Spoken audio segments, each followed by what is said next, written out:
बोलिए कृष्ण कन्हैया लाल की जय। आज का दिन वर्ष के सभी दिनों में सबसे अधिक महत्व रखता है। पूरे वर्ष में अनेक प्रकार के उपवास किए जाते हैं, लेकिन आज का उपवास उन सभी उपवासों पर भारी पड़ता है। सारे उपवास एक तरफ और आज के दिन का उपवास एक तरफ। महर्षि वेदव्यास ने इस एकादशी के महत्व को बताया है। ये एकादशी करने से स्वर्ग लोक प्राप्त होता है, मन की सारी इच्छाएं पूरी हो जाती हैं। ऐसी कोई मनोकामना नहीं है जो इस व्रत को करने से पूरी नहीं होती। इसलिए सभी को ये व्रत करना चाहिए। विशेष रूप से उन लोगों को तो ये व्रत करना ही चाहिए जिनसे वर्ष पर्यंत आने वाले विभिन्न प्रकार के उपवास नहीं किए जाते, क्योंकि ये अकेला उपवास सभी उपवासों के बराबर फल देने वाला है। इसलिए ये उपवास सभी को करना चाहिए। अब आइए बात करते हैं निर्जला एकादशी की व्रत। पांडव जब अज्ञातवास में ब्राह्मण रूप में अपना जीवन यापन कर रहे थे, उस समय माता कुंती, द्रौपदी, युधिष्ठिर, अर्जुन, नकुल, सहदेव, इन सबके द्वारा एकादशी का व्रत किया जाता था। दोनों ही पक्षों में आने वाली, चाहे कृष्ण पक्ष की हो चाहे शुक्ल पक्ष की, दोनों ही प्रकार की एकादशी का व्रत इन पांडवों द्वारा किया जाता था। अब बचा पांचवा पांडव भीमसेन, और भीमसेन के नाम से आप सभी परिचित होंगे। पांडवों में सबसे अधिक शक्तिशाली, सबसे अधिक बलशाली, सबसे हट्टा कट्टा लंबा चौड़ा, लेकिन व्रत उससे नहीं। उन्हें तो भूख बहुत अधिक लगती थी, इससे वो परेशान भी थे कि परिवार में सभी एकादशी का व्रत करते हैं और शास्त्रोक्त भी ये व्रत करने चाहिए, लेकिन मेरे से ये व्रत नहीं हो रहे हैं। इसकी बड़ी ग्लानि है। अपनी इस ग्लानि को दूर करने के लिए वे भगवान वेदव्यास के पास जाते हैं और कहते हैं, हे भगवान, मैं बड़ी दुविधा में हूं, मेरी इस दुविधा का निवारण आप कीजिए। अब वो पूछते हैं वेदव्यास जी, बताओ भीमसेन, तुम्हें क्या दुविधा है? भीमसेन हाथ जोड़कर बोलते हैं, भगवान, शास्त्रों के अनुसार वर्ष पर्यंत आने वाली एकादशियों का व्रत करना चाहिए, और मेरा पूरा परिवार करता भी है। माता करती है, द्रौपदी करती है, युधिष्ठिर भैया करते हैं, अर्जुन, नकुल, सहदेव भी करते हैं, लेकिन मुझसे ये व्रत नहीं होता, क्योंकि मुझे भूख बहुत लगती है, मैं भूखा नहीं रह सकता। तो मुझे कोई ऐसा उपाय बताइए कि जिससे मैं व्रत न कर पाने की ग्लानि से मुक्त हो सकूं। तो वेदव्यास जी कहते हैं, भीमसेन,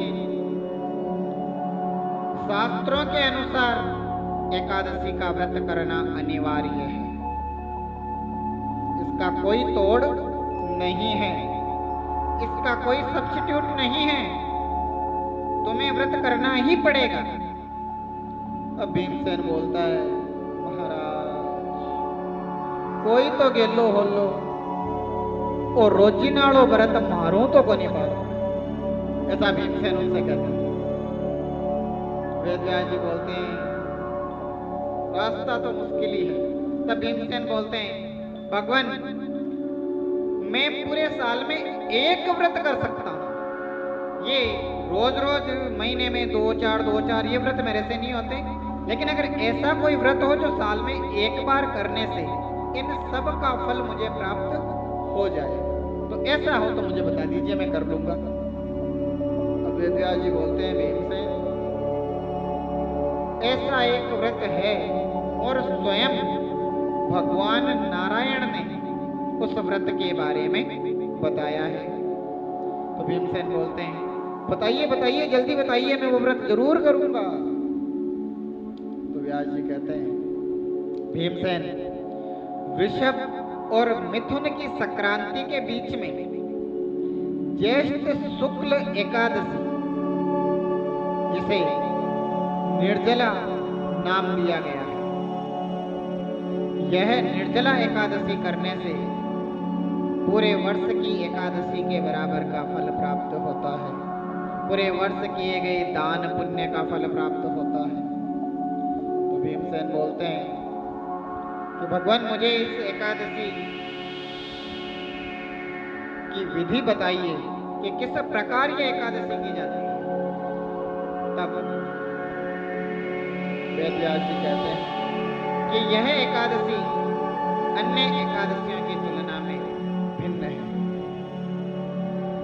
अन्य एकादशियों में केवल अन्न का त्याग किया जाता है, लेकिन इस एकादशी में इसके नाम के अनुसार निर्जला अर्थात निर प्लस जला, जिसमें जल का भी त्याग किया जाए, निर्जल रहा जाए, जल से विरक्त रहा जाए, जल से अछूता रहा जाए, ऐसी है यह एकादशी।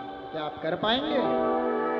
इसमें पूरे दिन में न तो अन्न ग्रहण किया जाता है और न ही जल ग्रहण किया जाता है। इस दिन जल केवल 2 ही बार उपयोग में होगा, एक बार स्नान के वक्त और दूसरा संध्या वंदन के समय आचमन हेतु। इसके अलावा इस दिन जल का उपयोग वर्जित है। तो भीमसेन बोलते हैं मैं वर्ष के एक दिन ऐसा जरूर कर पाऊंगा, मुझे पक्का विश्वास है मैं कर लूंगा। और इस दिन क्या किया जाता है? तब महर्षि वेदव्यास बताते हैं कि अन्य एकादशियों के तरह इस एकादशी के दिन भी भगवान विष्णु के नारायण स्वरूप की पूजा की जाती है। उन्हें अक्षत चढ़ाए जाते हैं, पुष्प चढ़ाए जाते हैं, फल आदि का भोग लगाया जाता है और साथ में भगवान नारायण के ओम नमो भगवते वासुदेवाय नमः मंत्र का जाप किया जाता है। वह हरि ओम भगवते वासुदेवाय नमः, हरि ओम भगवते वासुदेवाय नमः, वासुदेवाय नमः, राम कृष्णाय नमः, हरि ओम भगवते वासुदेवाय नमः। इस प्रकार का संकीर्तन किया जाता है तथा अपनी यथाशक्ति दान आदि भी किया जाता है। इस व्रत को करने से निश्चित ही स्वर्ग प्राप्त होता है और जीवन के समस्त कष्टों का नाश होता है। जीवन में कभी कोई दुख नहीं आता है। वेदव्यास जी से निर्जला एकादशी के बारे में सुनकर भीमसेन अपनी ग्लानि से मुक्त होते हैं और प्रतिवर्ष निर्जला एकादशी करने का संकल्प लेकर अपने घर लौट जाते हैं और जीवन पर्यंत अपने संकल्प का पालन करते हुए निर्जला एकादशी का व्रत करते हैं। इसलिए सभी को निर्जला एकादशी का ये व्रत करना चाहिए। बात बोले कृष्ण कन्हैया लाल